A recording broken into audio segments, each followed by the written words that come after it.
Ya, shalom Bapak Ibu yang dikasihi Tuhan. Ya, kadangkala kalau kita melihat tema kita ini kan terus ya berkumandang King of Glory. Saya beberapa minggu ini karena kelelahan akhirnya juga batuk Bapak Ibu ya. Tapi satu hal yang dikatakan kalau kita mau belajar bersama pada ibadah pagi ini bagaimana sih King of Glory itu nyata dalam kehidupan kita. Kalau kita belajar tentang tema Raja Kemuliaan, mau tidak mau kita akan belajar salah satunya dalam Mazmur pasal 24 ayat 7 sampai ayat yang ke-10. King of Glory, mari kita baca bersama Mazmur 24 ayat 7 sampai 10. Di situ muncul yang namanya King of Glory.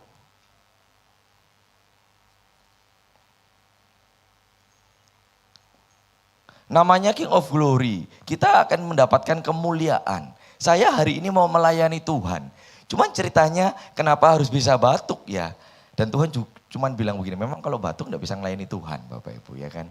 Sekarang sudah tidak ada lagi corona, sudah apa? The end. Kalau enggak orang dekat saya bisa takut karena corona dan markona dan lain-lain Bapak Ibu ya. Tapi puji nama Tuhan semua karena kemuliaan Tuhan. Mari kita baca bersama Mazmur 24 ayat 7 sampai 10. Ayat 7-8 dulu. Demikian bunyi firman Tuhan. Angkatlah kepalamu, hai pintu-pintu gerbang, dan terangkatlah kamu, hai pintu-pintu yang berabad-abad, supaya masuk Raja Kemuliaan. Ayat 8. Siapakah itu Raja Kemuliaan? Tuhan jaya dan perkasa. Tuhan perkasa dalam peperangan. Ayat 9 dan 10 di slide saya berikutnya. 1, 2, 3.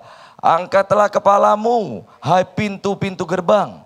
Dan terangkatlah kamu, hai pintu-pintu yang berabad-abad. Supaya masuk Raja Kemuliaan. Ayat 10 sama-sama 1, 2, 3. Siapakah dia itu Raja Kemuliaan? Tuhan semesta alam. Dialah Raja Kemuliaan. Amin.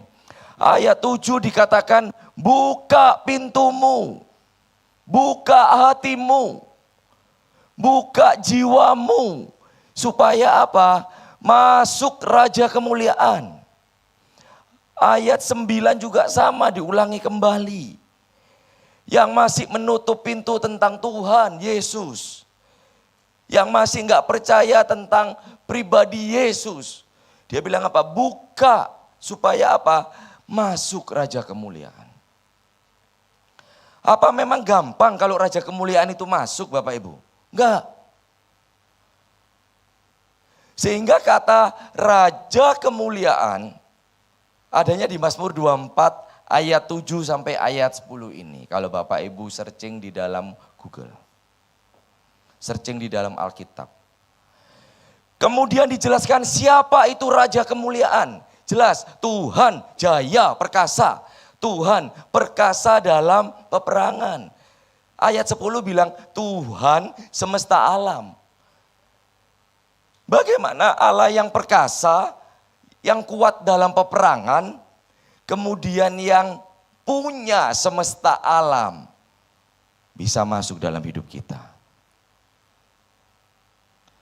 Mazmur 24 ini kalau kita baca ensiklopedi tentang histori, Mazmur ini dinyanyikan, dibacakan setiap pagi pada hari Sabat. Ayat ini diumumkan dan selalu dibacakan setiap ibadah. Supaya apa? Orang ingat, orang sadar bahwa menyembah Tuhan itu berhadapan kepada siapa? Raja Kemuliaan. Sehingga makna kemuliaan ini berbeda dengan dunia. Kalau King of Glory menurut dunia itu seperti Sinterklas Bapak Ibu. Dia datang salah satunya memberi kenyamanan. Tapi bukan begitu. Dia datang memberikan apa yang diperlukan. Perlu uang. Hari ini perlu apa? Perlu kerjaan. Perlu apa? Perlu bisnis. Dikasih. Perlu apa? Kesehatan, dikasih. Cuman masalahnya kita tidak bisa berhadapan dengan itu.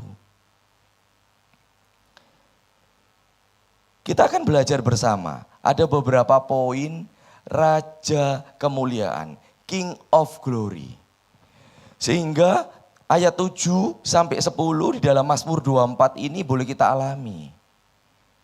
Supaya masuk Raja Kemuliaan. Katakan masuk Raja Kemuliaan. 1, 2, 3. Masuk Raja Kemuliaan.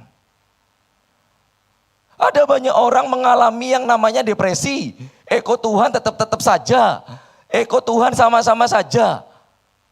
Padahal sudah jelas ada hal-hal, ada pintu-pintu yang harus dibuka.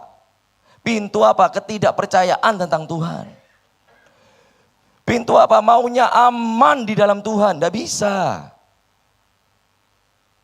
Kita akan belajar bersama. Poin yang pertama, kita memuliakan Tuhan sebagai pencipta. Sama-sama katakan Bapak Ibu yuk. 1, 2, 3. Kita memuliakan Tuhan sebagai pencipta. Ingat ya, kita memuliakan Tuhan itu bukan untuk aji-aji, untuk segala sesuatu yang perlu. Kayak jimat Yesus itu, bukan. Kita memuliakan Tuhan itu karena apa? Dia yang menciptakan saudara dan saya.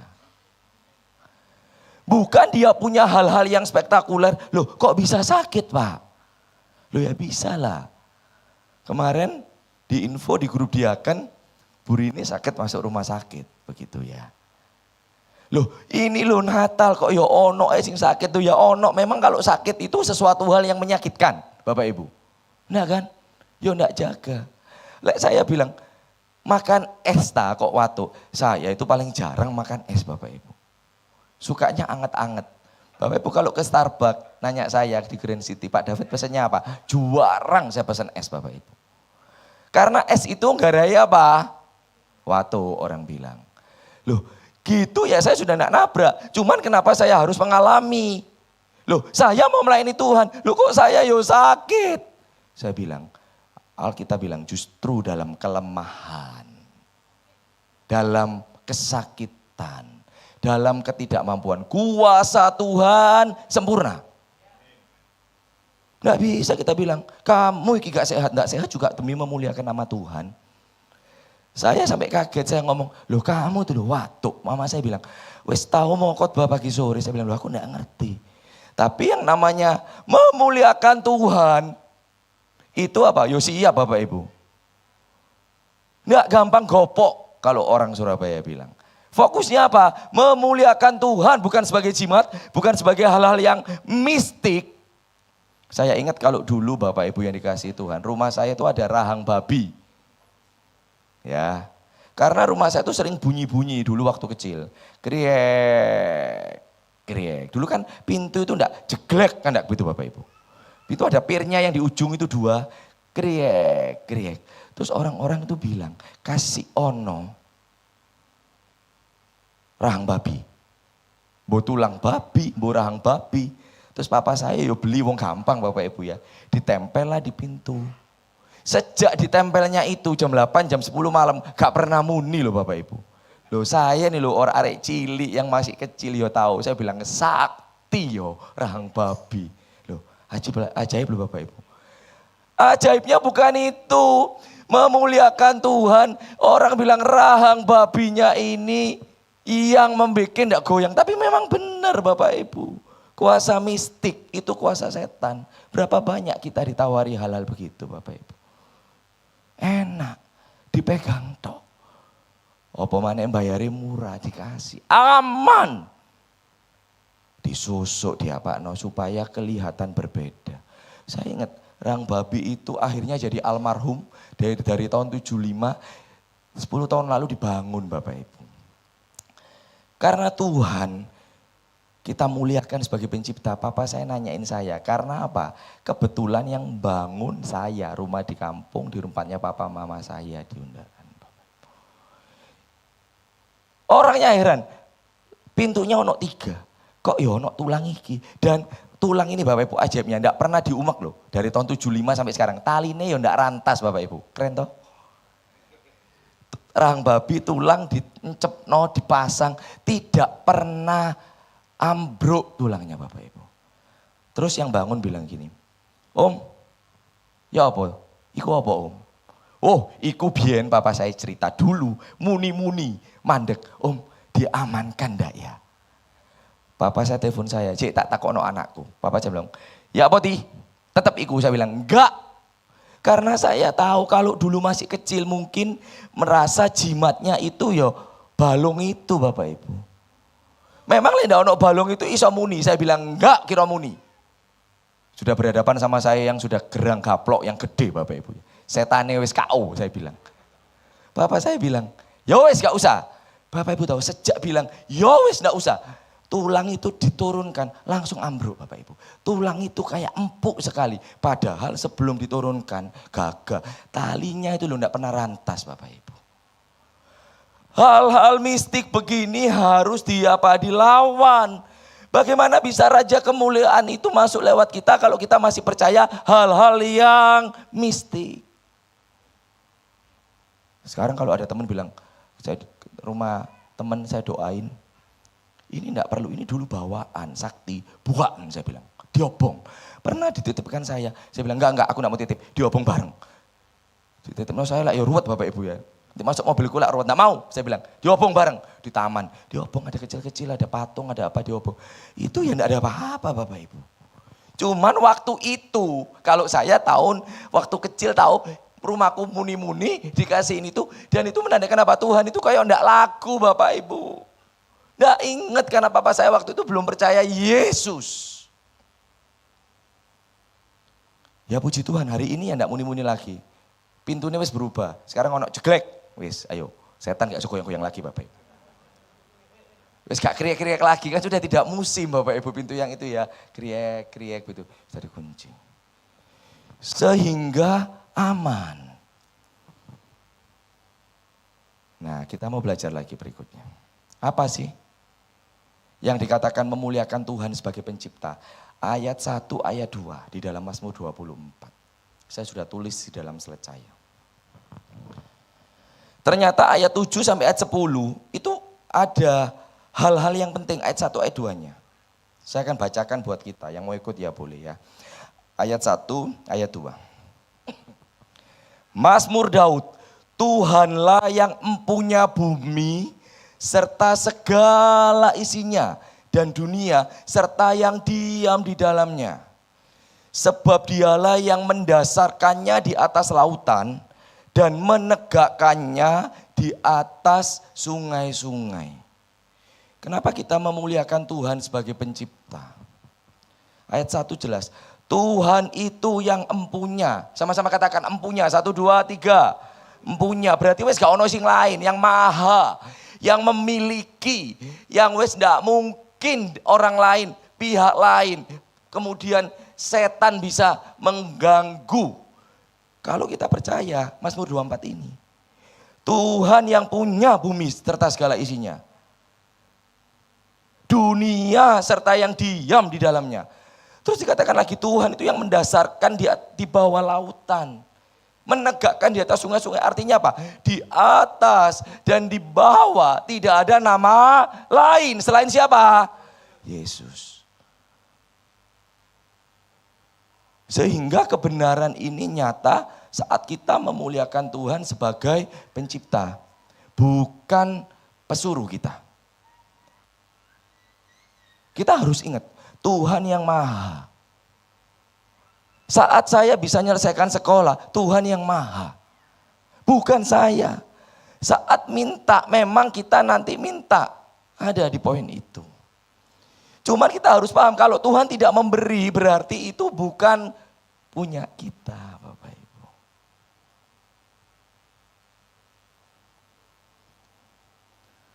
Memuliakan Tuhan, artinya apa? Dikatakan sebagai pencipta artinya apa? Segala kondisi kita tetap memuliakan Tuhan. Kalau Bapak Ibu cek di Alkitab pencarian tulis memuliakan Tuhan. Banyak sekali ayat yang menulis itu Bapak Ibu. Lukas 1 ayat 46 sampai 47. Pada saat Maria dikasih tugas, Maria bilang, kamu akan mengandung. Kamu akan mengalami Yesus masuk lewat janinmu. Bapak Ibu tahu, hal ini masalah. Karena apa? Adat ketimuran, kalau belum kawin, moro-moro mengandung, pandangan orang bagaimana Bapak Ibu? Pasti jelek. Tidak mungkin dia bilang ini Tuhan. Paling 1000 orang, 1-2 yang percaya.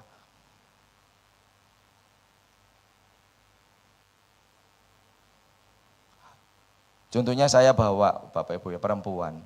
Tiba-tiba wis hamil. Siapa ini? Ini pacar saya. Bapak Ibu pikirannya apa yo? Kok wis melenduk petenge? Nakal Pak David ini. Pasti main-main loh Bapak Ibu. Itu berat loh, 9 bulan 10 hari loh Bapak Ibu. Nggak gampang, saya coba berada di situasi Maria.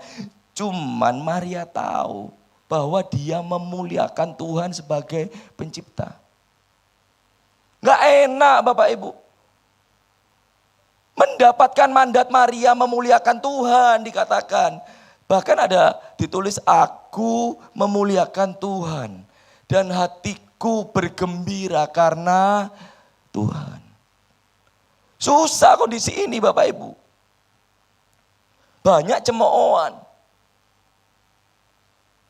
Tapi Maria tahu. Yang dia muliakan itu siapa? Tuhan.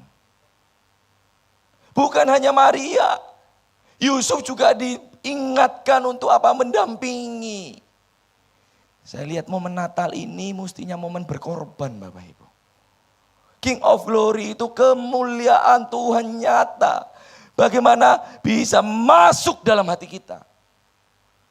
Maria itu korban hati Bapak Ibu. Yusuf ya korban. Sampai akhirnya setelah 30 tahun Yesus baru tahu.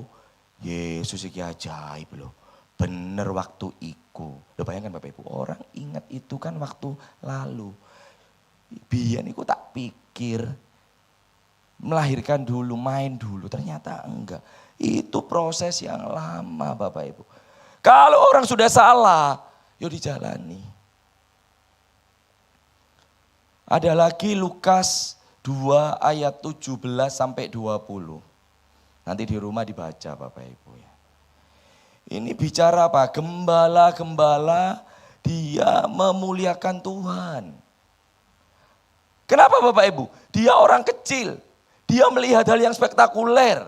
Dia melihat bahwa ada malaikat Tuhan turun dan menyampaikan bahwa Yesus juru selamat dunia lahir. Kalau Lukas 2, 17, 20 ini bukti bahwa dia melayani Tuhan. Para gembala itu sukacita. Dia cerita ke orang-orang. Cerita ke semua.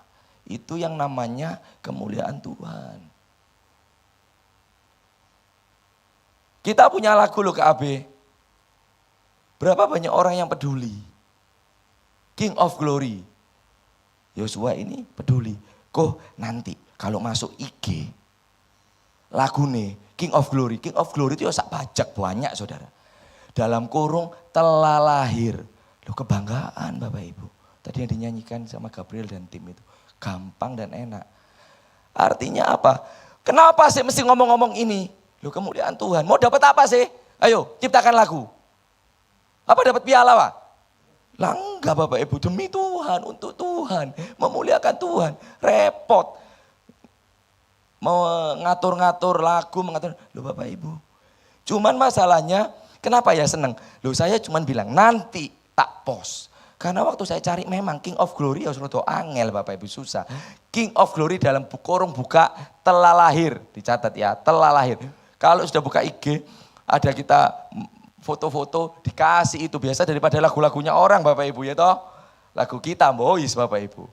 Artinya apa? Artinya ada tempat untuk memuliakan Tuhan. Teman saya yang kemarin Natalan itu ngomong, Jami yo iso bikin enak loh. Dia juga bisa piano Bapak Ibu. Saya bilang, kok yo ono iya Sinyo ini pendeta Sinyo ini saya bilang gitu.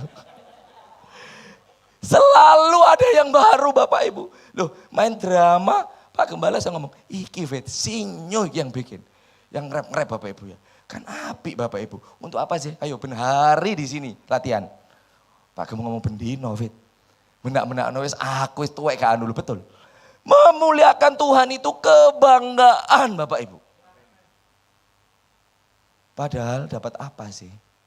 Dapat happy. Memuliakan Tuhan.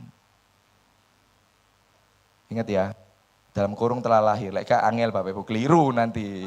Ya, gambarnya gold. Jangan lupa.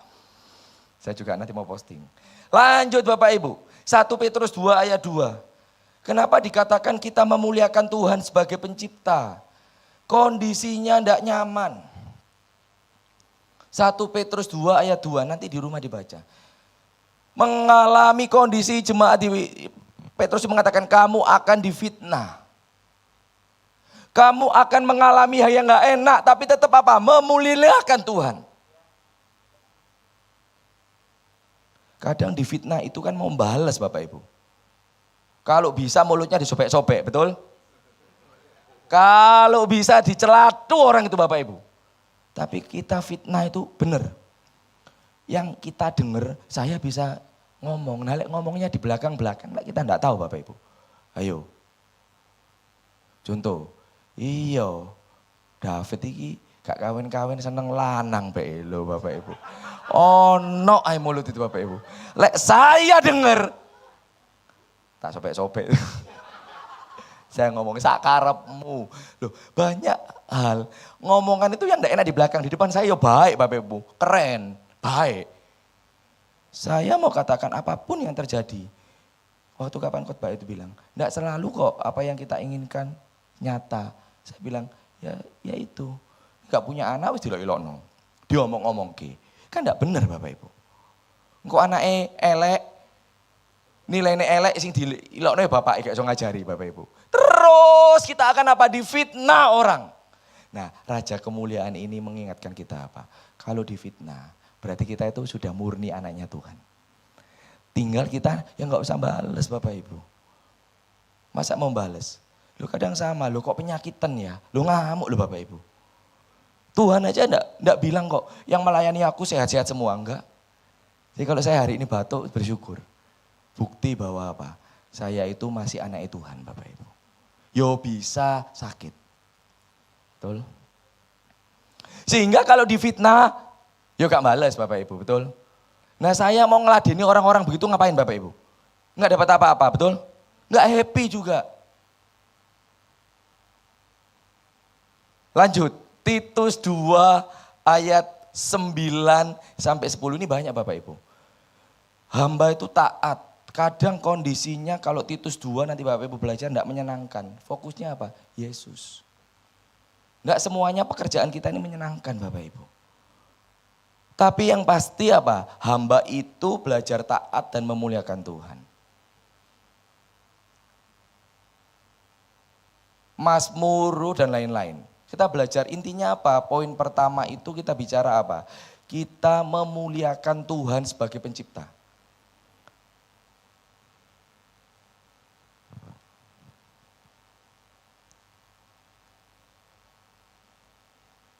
Saya bersyukur Bapak Ibu, saya itu minoritas. Anak-anak Tuhan kita di sini ini minoritas. Yang mayoritas itu banyak, tapi saya tidak pernah malu untuk bicara saya ini orang Kristen. Di dunia pendidikan, di dunia profesi, semua orang tahu pendeta. Kadangkala enggak cocok. Kayak tadi lari pagi itu ada beberapa teman semuanya itu Muslim Bapak Ibu. Dan ada yang baju merah, ada run, tadi pagi kan jam 5 pagi. Ada yang baju hijau itu Save Palestina Bapak Ibu. Ya lucu sih, ono foto nih presiden ku diinjak-injak Bapak Ibu. Aku ngomong ya wes, jadi ada save terus lari di embong itu yang grupnya sepeda, diinjak-injak. Nah saya lagi gendeng sampai lo nginjak Bapak Ibu ya. Injak Pak, injak. Saya bilang enggak, wong mek gambare, injak wonge lebih enak Bapak Ibu ya. Wong mek gambare buat apa? Dipajang di jalur sepeda itu. Saya bilang orang-orang itu berpikiran apa? Puas hatinya. Yang baju hijau, Save Palestina. Saya bilang, ya kalau tahu ceritanya, saya kebetulan belajar hukum tahu. Ini bukan masalah agama, ini teritori. Tapi itu singkat cerita Bapak Ibu. Yang ada itu apa Bapak Ibu? Kita menjadi berkat di bidang kita. Saya bersyukur kemarin tanggal 10 Desember ada foto yang Bu Siani bisa tayangkan. Ini adalah pelantikan pengurus PPAT. Jadi PPAT itu yang bikin akte-akte tanah, bikin akte utang bank, HPHT, terus bikin hibah. Itu ada kepengurusan Bapak Ibu di Jawa Timur. Jadi Banyuwangi, Surabaya, apa dan saya itu masuk di jajaran itu Bapak Ibu. Artinya apa? Saya diajak. Ya kita harus berguna 10 Desember di Diandra kemarin Bapak Ibu. Saya pulang dari Singapura KL, saya pulang langsung paginya pelantikan Bapak Ibu. Artinya kenapa kita mau? Saya juga bilang saya enggak harus dilibatkan. Tapi begitu dilibatkan kan kita jadi berkat Bapak Ibu. Itu semuanya mungkin yang anak Tuhan sedikit Bapak Ibu. Orang bilang, yo Pak David pinter soalnya S3, bukan. Karena saya adalah anaknya Tuhan. Saya di situ untuk apa? Loh ada yang tukang celatu di situ Bapak Ibu. Ono, yang mulutnya minta disobek-sobek, yo ono Bapak Ibu. Orang sampai ceritain saya itu mencekno itu ada satu laki pisan. Loh lanang kok yang ngomong no uwong Bapak Ibu ya. Tapi saya yo baik, yo nyapa Bapak Ibu. Dia ngomong, sampai beberapa ngomong, aduh Dev, kok yo cek sabari. Saya bilang percuma Mbak, diladeni yo ndak ada habisnya. Bidang ini saya apa? Berjuang. Salah satunya apa? Ya karena saya anak Tuhan Bapak Ibu. Ndak malu. Kalau semua orang mayoritas saya jadi minoritas yo nggak malu. Misalnya semua orang Jumatan, Jumatan dulu ya laki-laki. Saya ngomong, aku enggak Jumatan ya Mas Mbak, aku ono halangan. Guyu semua. Yo halangannya terus lek Mas David. Tuh halangan wong aku gak Jumatan, saya mingguan. Saya bilang gitu Bapak Ibu. Dan semua jadi happy. Sehingga yang difokuskan apa sih? Tuhan sebagai pencipta. Saya bilang, saya lebih bangga. Hari ini posting WhatsApp saya jadwal khotbah di KAB. Paginya pelayon yang kemarin Bapak Ibu. Ya tak pajang. Itu bangga karena saya bisa lari pagi, sehat. Padahal watuk Bapak Ibu. Tapi komitmen kita sampai beberapa orang pelari bilang, loh Bapak itu ya pendeta ya. Loh saya enggak pernah ngomong, saya pendeta ya enggak Bapak Ibu. Kerjanya apa? Saya bilang ngajar. Saya bilang, oh ya Pak Guru. Karena saya ngajar Bapak Ibu. Singkat cerita, minoritasnya cuma 1-2 orang Bapak Ibu. Kalau Bapak Ibu lihat, oke? Tapi aku tetap paling ganteng Bapak Ibu ya. Di foto itu. Lanjut yang kedua. Nah, yang kedua ini kita bicara sekarang bagaimana Raja Kemuliaan itu masuk dalam hati kita. Ada syaratnya. Sehingga King of Glory itu menjadi bagian dari hidup saudara dan saya. Mazmur 24 ayat 3 sampai ayat yang keempat. Mari kita baca bersama ayat 3 sampai ayat 4. 1, 2, 3. Siapakah yang boleh naik? Oh enggak ada ya? Oh boleh, ayo mari kita baca. 1, 2, 3. Siapakah yang boleh naik ke atas gunung Tuhan? Siapakah yang boleh berdiri di tempatnya yang kudus?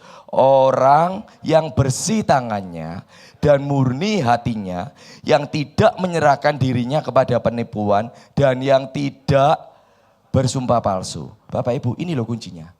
Bagaimana Raja Kemuliaan Allah yang Maha Tinggi, Allah Maha Pencipta itu boleh menaungi kita, boleh masuk hati kita. Syaratnya bersih tangannya. Bukan bicara kondisi kamu sakit, kamu sehat, bukan.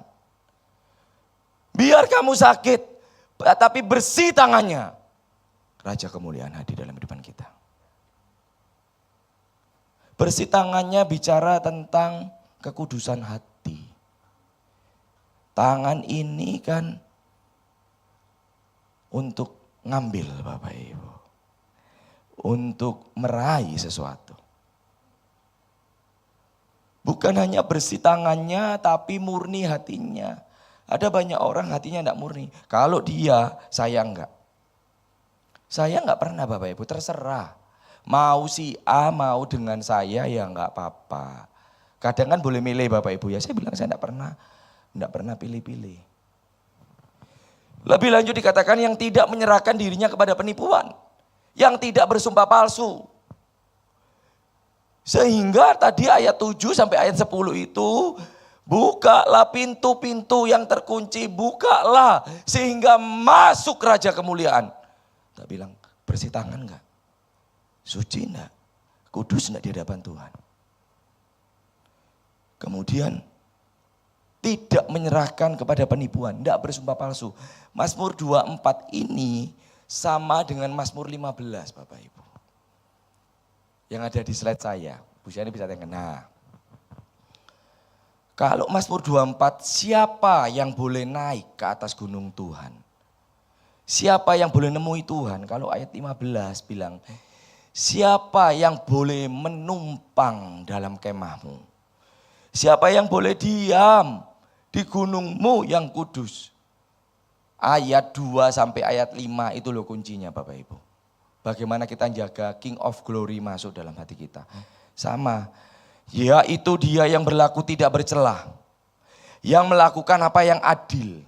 Yang mengatakan kebenaran dengan segenap hatinya. Ayat 3, tidak menyebarkan fitnah dengan lidahnya.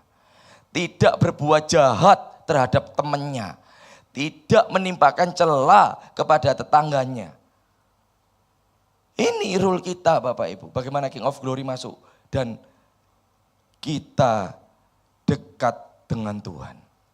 Ayat 4. Yang memandang hina orang yang tersingkir. Memuliakan orang yang takut akan Tuhan. Berpegang uangnya. Tidak meminjamkan uangnya dengan makan riba. Ayo, siapa sing suka utang pakai lisik gede Bapak Ibu. Utang pakai bunga gede, gak apa-apa tak utangi, bungai. Tuhan bilang gak berkenan Bapak Ibu.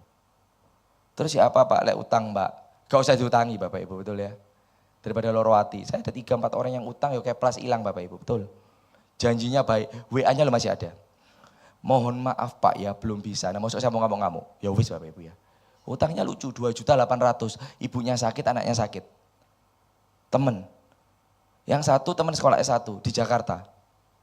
Aku pinjem ya, aku dibujuki orang. Aku mau pinjem, aku nih utang apartemen. Sebulan 3 juta. Pasti 10 hari lagi tak balik no. Hatiku ngomong, angel lagi rasanya. Angel lagi. Cewek Bapak Ibu. Baik waktu itu. Ya wis tak pinjemi lah. Saya sudah ngomong. Ya wis tak pinjemi. Tapi lek kamu ndak balik no, aku ndak akan pinjemi kamu lagi. Lu lek senang Bapak Ibu ya. 3 juta melayang, yuk gak balik sampai sekarang sudah 6 bulan Bapak Ibu. Rasa-rasanya itu, aku loh gak mau, setiap orang mau pinjem Bapak Ibu. Kalau kartu kredit saya gak pernah mau pinjemkan. Kita yang dikejar. Kemarin ada teman baik, sakit mau pinjem kartu saya, aku gak bisa. Aku bilang, mau pinjem, aku gak bisa. Anak-anaknya bilang, terlalu. Katanya, saya gak tahu. Dimasukkan di postingan, di apa katanya pendeta kok cek nemen nih. Loh bukan pinjem duit loh. Pinjem kartu loh. Loh lah podo ae Bapak Ibu ya. Dia merasa beberapa teman bilang loh. Kok anaknya kok ngilokno kamu. Ngomongin saya Bapak Ibu. Saya enggak marah Bapak Ibu. Dan sahabat saya juga mau ketemu saya. Minggu kemarin repot. Minggu ini dia mau WA saya. Padahal sakit. Perlu uang 70 juta. Mau keluar rumah sakit, saya bilang, enggak punya, mesti ngomong ke rumah sakit. Nanti di blacklist, ya enggak apa-apa. Saya sampai anterin, saya ngomong Bapak Ibu, ini enggak bisa bayar. Terus ya apa ceritanya, maksa-maksa, ya saya enggak dipaksa sih Bapak Ibu, cuman adiknya ngomongin saya, boleh pinjem enggak? Saya langsung jawab, enggak kalau kartu. Terus omongan di mana-mana, wong mek nyelang kartu aja kok, durung nyelang duit. Loh, pikiran saya itu ya duit Bapak Ibu. Iya toh.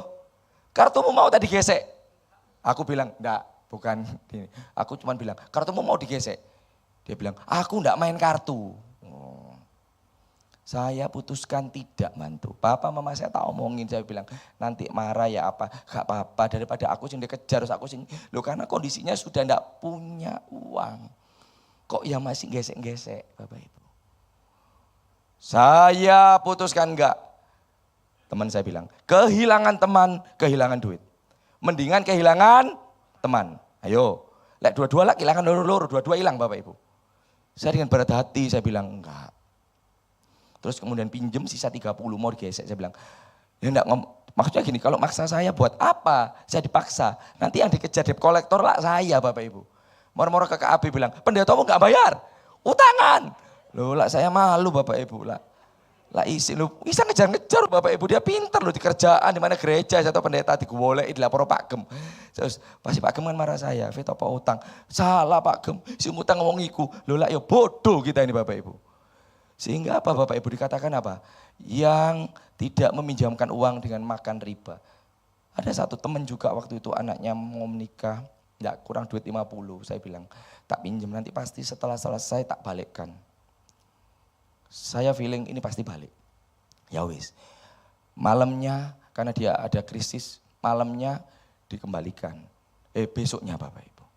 Saya sudah papa saya ngomong, "Lek pinjemi orang siap gak balik." Saya ngomong, "Ya wis." Saya belajar untuk apa sih? Dia bilang, "Nanti tak kasih bunga." Saya bilang, "Enggak mau. Saya enggak peduli bunganya." Bukan apa-apa Bapak Ibu. Pertama Alkitab bilang, lek nyelangi, lek minjemi ojo pakai riba. Betul ya? Ayat 5 yang tidak meminjamkan uangnya dengan makan riba. Terus yang kedua, lek Bapak Ibu sudah dikasih bunga gede loh lah. PD yang ngutangi Bapak Ibu ya. Nah, saya enggak pernah. Siapapun yang mau utang, mau siapapun kasih bunga enggak. Alkitab dia bilang, nah lek saya makan bunga, yo salah. Duit saya hilang, yo saya disalahkan oleh Tuhan juga. Jadi yang tukang utang-utangi pakai bunga mandek ya Bapak Ibu. Kalau ada. Sehingga syarat dan ketentuannya, ayat 15 ayat 5 dikatakan, siapa yang berlaku demikian tidak akan goyah selama-lamanya. Tapi sanggup tidak melakukan 1-5 harus Bapak Ibu. Kalau Mazmur 24 bicara ayat 3 ayat 4.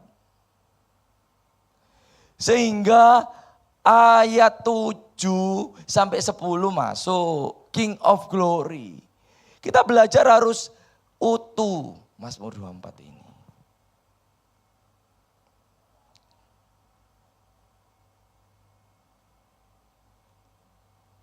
Nah, lalu ada lagi Kejadian 32 ayat yang ke-6. Mari kita baca bersama. Ini kunci yang terakhir Bapak Ibu ya. Kejadian 32 ayat yang ke-26. Demikian bunyi firman Tuhan, Yakub bapak leluhur bangsa Israel yang waktu berjumpa dengan Tuhan berhadap-hadapan menyadari bahwa dialah yang butuh Tuhan, bukan kebalikannya. Nah, ini Kejadian 32 ayat 26 berikutnya.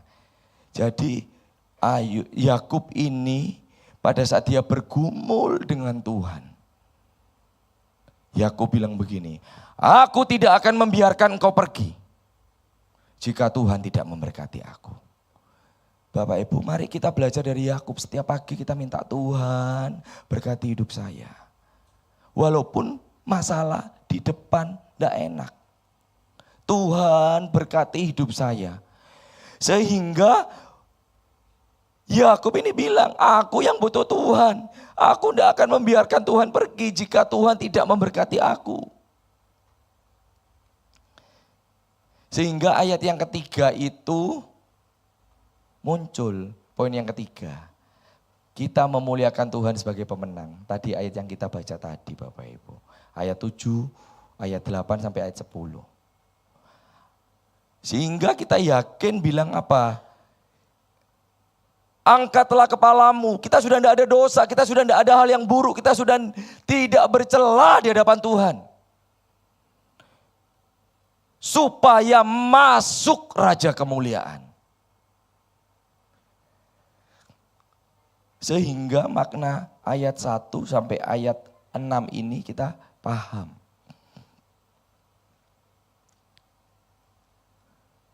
Saya undang pemain musik ke depan. Sehingga ayat 9, ayat 10 juga sama. Siapa itu Raja Kemuliaan? Ya Tuhan semesta alam, dialah Raja Kemuliaan. Nah, memuliakan Allah dan menjadi pemenang. Roma 8 ayat 37. Dua ayat terakhir Roma 8:37 dan Wahyu 2 ayat 26. Mari kita baca, minta Bu Siani tolong buka Roma 8 ayat 37. Sehingga kita bisa apa? Memuliakan Allah dan menjadi pemenang. Roma 8 ayat 37. Kita menang karena apa? Tuhan mengasihi kita. Roma 8 ayat 37.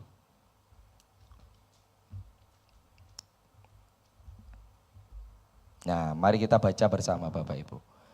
1, 2, 3. Tetapi dalam semuanya itu kita lebih pada orang-orang yang menang oleh Dia yang telah mengasihi kita. Kita lebih dari pemenang. Ingat Mazmur 24 tadi. Kita tahu bahwa kita ada syarat dan ketentuan. Kita tahu bahwa Dia Yesus. Dia tahu bahwa Dia Allah. Bukan jimat. Bukan sesuatu hal yang gampang diraih. Waktu Yesus masuk dalam hati kita semua, hati kita suci dan kita tidak melakukan hal yang tidak berkenan di hadapan Tuhan. Terakhir Wahyu 2 ayat 26. Ini ayat yang terakhir, Wahyu 2 ayat 26. Dan barang siapa menang dan melakukan pekerjaanku sampai kesudahannya, kepadanya akan dikaruniakan kuasa atas bangsa-bangsa. Kalau ditanya kenapa kuasa bangsa-bangsa ini masuk di dalam saudara dan saya, kuncinya apa? Menang. Kuncinya apa? Melakukan pekerjaan Yesus.